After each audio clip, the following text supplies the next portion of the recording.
If you're someone who's looking to convert your entire desktop or a laptop into a virtual machine, or you want to run Windows 10 or 11 inside Linux using VMware Workstation, then you've come to the right video. A little recap on what we have done till now in this video series of transitioning to Linux environment from Windows. In the first video, we created Fedora alongside Windows and made Fedora as our default OS on startup in the grub menu. In the second video, we did the post installation steps. In the third video, we installed VMware Workstation 17 Pro for personal use, which is free. In this fourth video, I'll be dividing it into two parts. In this part 1 of the fourth video, we will install Windows 10 or 11 as a virtual machine in the VMware Workstation inside Fedora.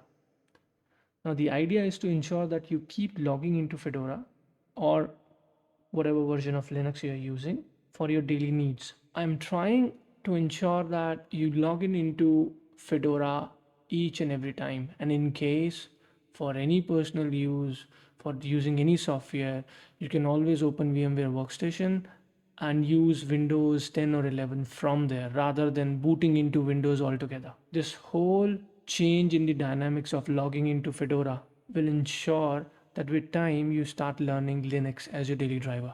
Now, we have two ways to make Windows 10 or 11 as a virtual machine. Now, the first one, I would say is a little too much. It's not necessary that you do it. In this first way, we'll make our desktop, my existing desktop of Windows 10, and I'll convert it into a virtual machine. So I will log in into my Windows 10. I will install a software which is a VMware Standalone converter. I will convert my existing desktop into a virtual machine. That virtual machine will be an exact replica of what my desktop is. And I will copy that, open it with my VMware workstation inside Fedora. Now, like I said, it's not necessary that you do it. In case you do not want to do this, you can definitely go ahead and go to the timestamp shown on the right hand side top corner, where I will be downloading Windows 10 or 11 ISO file and installing it as a virtual machine. Now, in order to convert my existing desktop into a virtual machine, I would need to download a software known as VMware Standalone Converter. I will be pasting the link in the description. So what you need to do is just go to Google search, put in VMware vCenter Standalone download. Go to the first option for Broadcom. So if you go below here, just open this link into the new tab. Now please ensure that you log in with your Broadcom username and password. In case you have not made one, register yourself and ensure that you're using a correct ID, because it will send you a passcode to verify the registration. Now here I will just paste VMware vCenter converter. I'll click on show result. This is the one. Click on standard. You can just go ahead with the 6.6 version. You see the button on the right hand side here, HTTPS download. Just click on this and that's it. Ensure that you download this in the Windows OS, or if you have a common directory, just download in Fedora and you can paste it in Windows. Now, when I logged into my Windows 10 and ran the installation of standalone converter, it gave me no problems. However, when I tried converting my host machine into virtual machine, it required a lot of space and I do not have that much amount of space. So instead, in this particular video, I will be installing VMware vCenter standalone on my laptop. That is pretty empty. I will be able to create a virtual machine out of that laptop using the standalone converter. So just to show that, I will log in into my laptop using this remote desktop.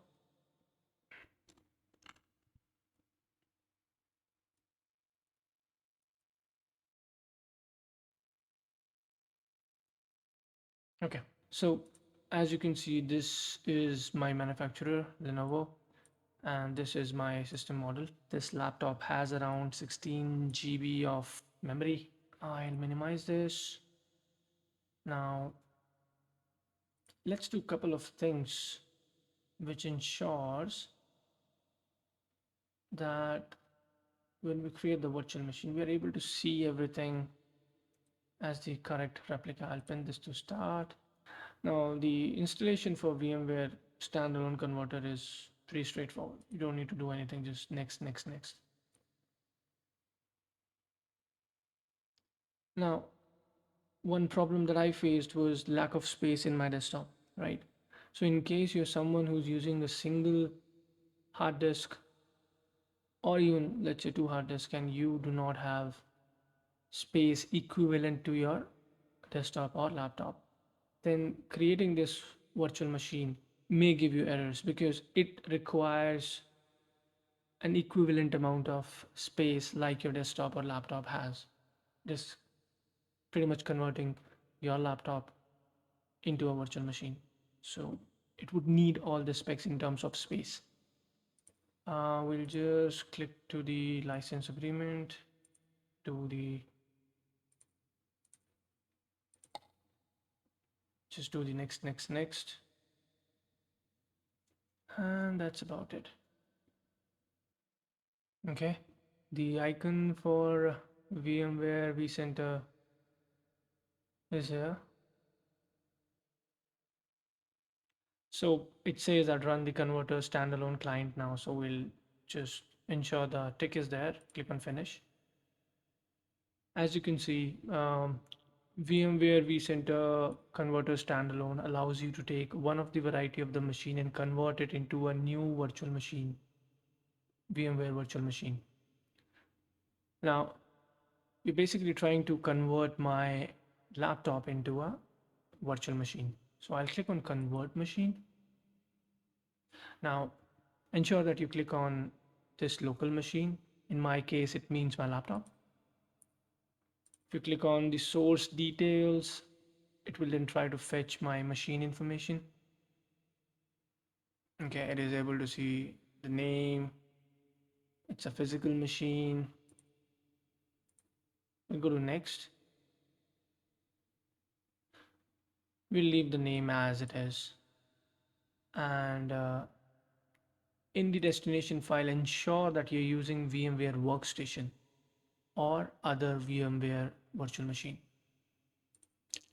Now, in terms of compatibility, since we have installed 17.5, so we are good with this. Now, there's a possibility that you're probably using an older version of VMware, then ensure that you're using the appropriate version. We'll go to next. I'll leave everything as default. I'll not change it. Now, basically here you're telling it what all drives should it, should it select. I have enough space in my laptop, so I don't need to worry about it. So I'll leave everything as default. Let's say, I had a volume D and, that's a separate drive and not a, OS drive. I could have chosen to, uncheck it. I do not want that drive to be a part of my virtual machine, just to conserve space. In this case, it's a single disk, so I'll leave everything as default. Go to next.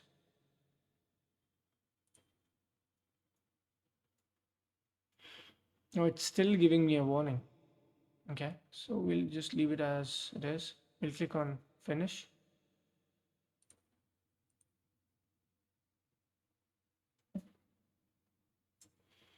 Now it will take a lot of time, so I will mute and let this run, and I'll come back once it is over.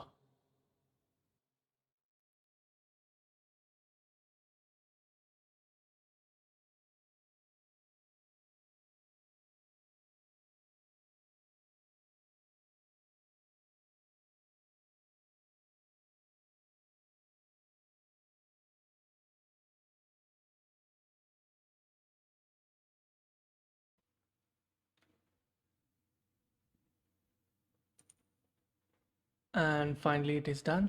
This completed. As you can see, it took almost 30 minutes. And if I open the folder, this file is almost 50 GB. Now, just in case you're curious what's inside this, it has actually two files, vmdk file and vmx file. So .vmx file would contain all the information regarding the virtual machine, and .vmdk file is more like a disk file. Okay, now I will connect my hard disk because I need to transfer this file to my desktop. Let me connect. Okay, I will just place it straight away. I'll just pause it for a minute, let it copy.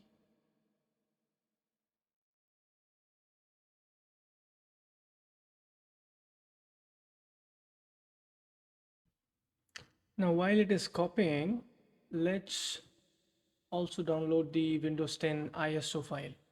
Now I already have it downloaded, but I'll just show you the steps to do it. Again, do a quick Google search and go to the Microsoft website. Here it will ask you about the edition. Just select Windows 10 Multi Edition, click on confirm.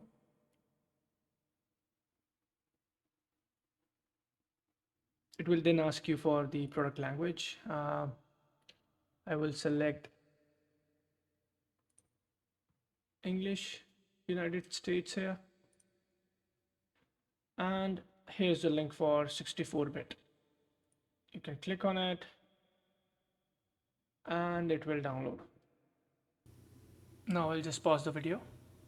When I come back, I will paste this Windows 11 VM files on my Fedora desktop, and from there we will import it into the Fedora VMware workstation.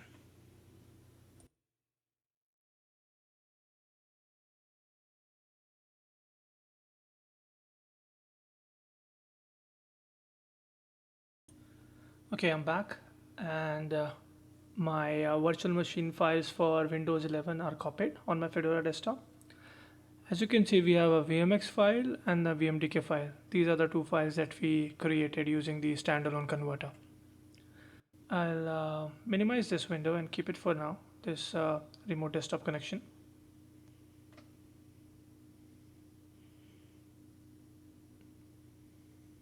So VMware workstation is open. I'll go to File, Open, and browse to my desktop where my Windows 10 VMware files are.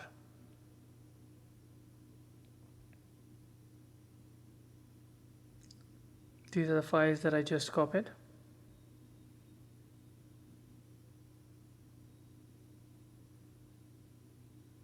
As you can see, it only shows me the VMX file because it contains all the configuration.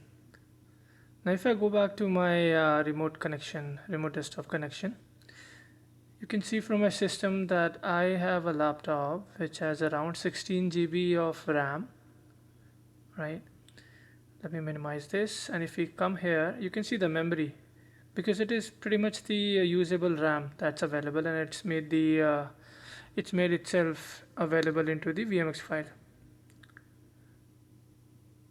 That's pretty much what I can show you. Okay, now we'll edit the virtual machine file. I do not need to give it 16 GB of RAM, right? I can make it 8. 8 should be good enough for Windows 10. I do not need a floppy. I can remove this. I'll go to processor and reduce it to 2. I think that's about it. I'll just save it. And now I start up my operating system.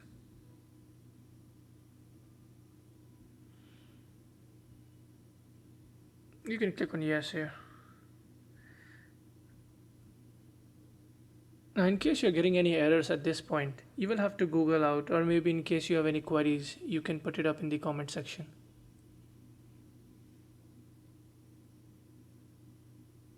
Alright, I'll wait for it to reach the login page.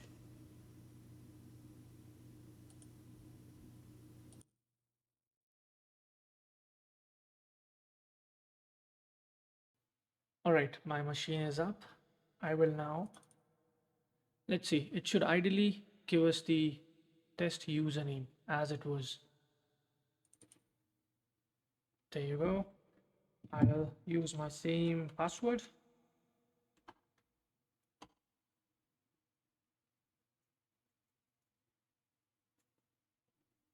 You were not able to see the wallpaper. It was black only because, that RDP session is not really giving you that. But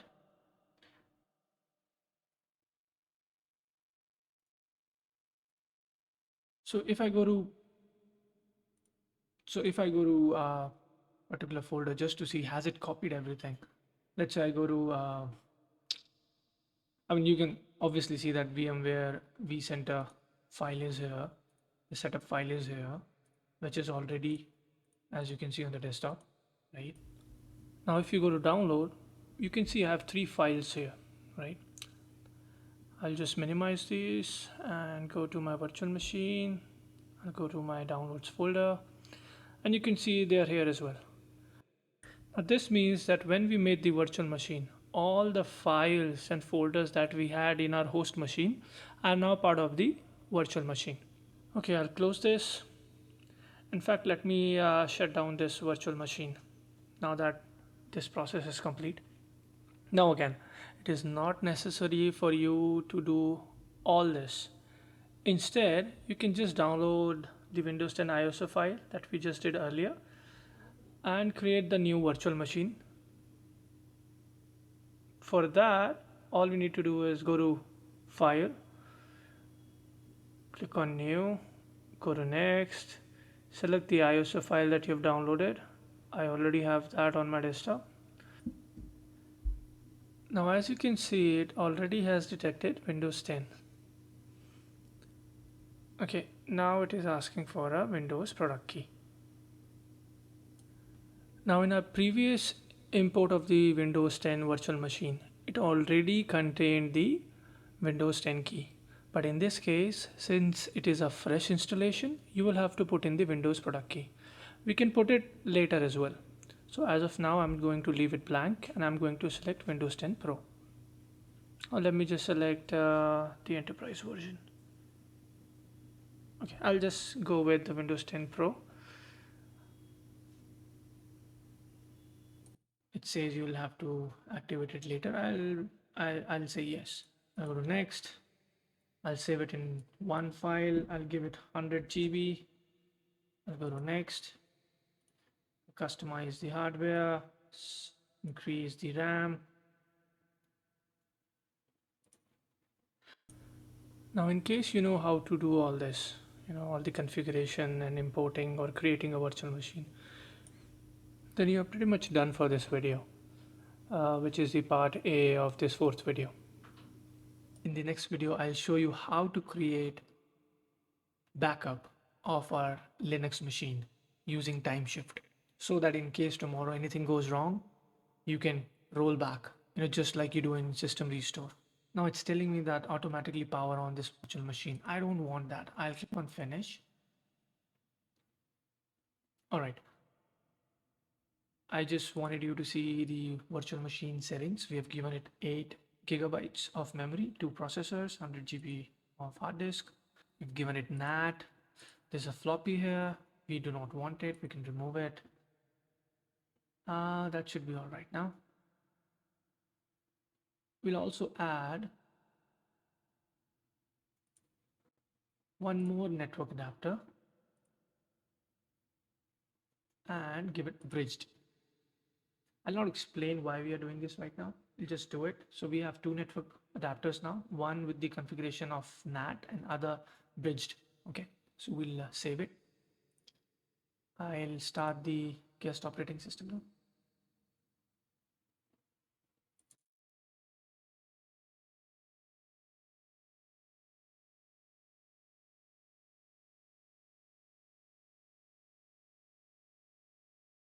So we'll select United States, we'll select on install.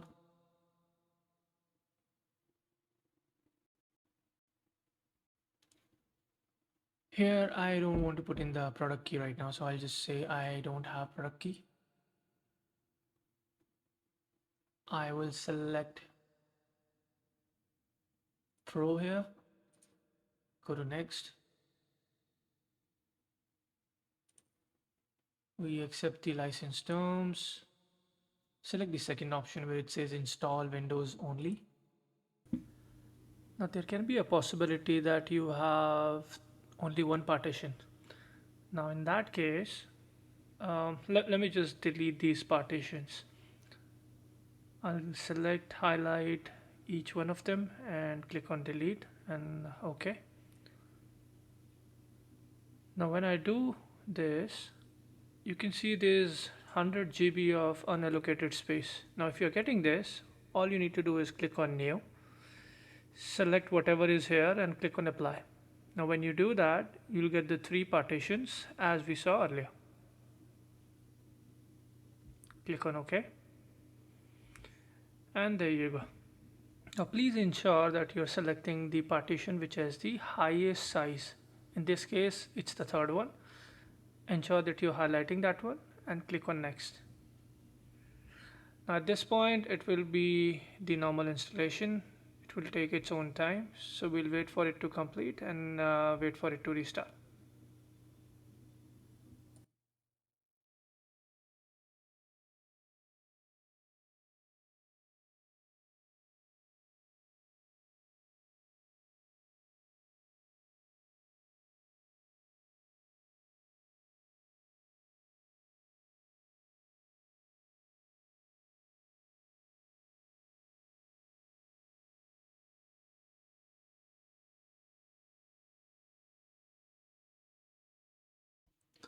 All right, it will now restart.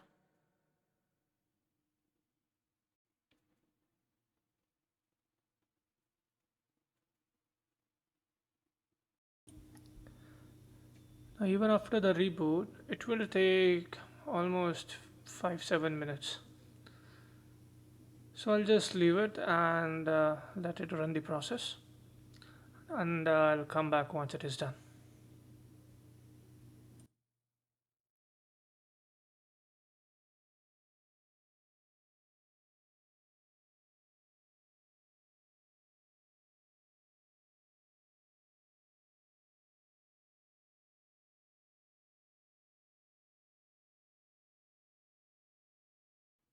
Now again, in case you're someone who knows all this, then I think you're done with the video. You can probably wait for my next video where I will explain how we can use time shift for making a backup of our Linux machine, so that tomorrow, in case we do anything wrong, we are able to roll back.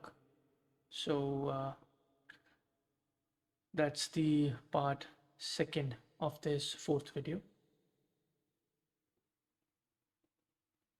Now here I'll select India, I'll say yes, just skip yes, skip.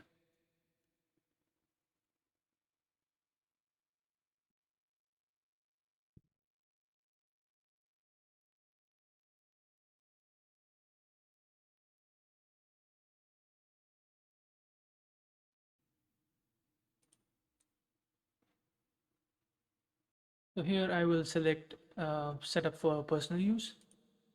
I'll just use the offline account. We're okay with the limited. All right, I'll put in test here as my username.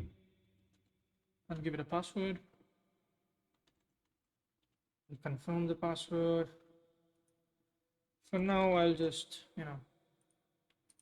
doesn't matter. You can obviously select any security questions and the answers for your liking, so that you can always recover later. I'll say not now. You can select whatever you want in this. I usually just say no to everything.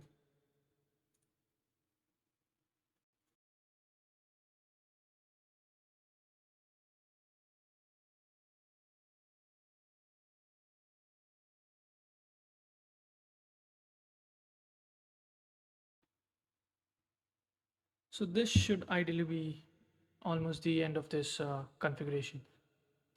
So just to give you a recap, we downloaded vCenter standalone converter, converted my laptop into a virtual machine, imported that virtual machine into Fedora's VMware workstation. You can do that, or you can download Windows 10 and just install it as a fresh virtual machine. In both of the cases, you will have the luxury to now use Windows 10 as a virtual machine inside your Linux machine. This was the whole agenda of this video tutorial series that I created, which is transitioning from Windows to Linux environment. Now, in the last video, in the part second of this video, I will tell you how we can use time shift and create a backup. Backup so that tomorrow, in case anything goes wrong, we're able to roll back and ensure there is no downtime. Because at the end of the day, in Windows, we know what we are doing. But at times in Linux, there may be a possibility you do not even know what you've done wrong. So it is always better to have a proper backup, and time shift is just equivalent to system restore, as I said in the beginning. All right, thank you so much for watching this video. And in case you have any comments, please feel free to put it in the comment section. Please like and subscribe. Thank you so much.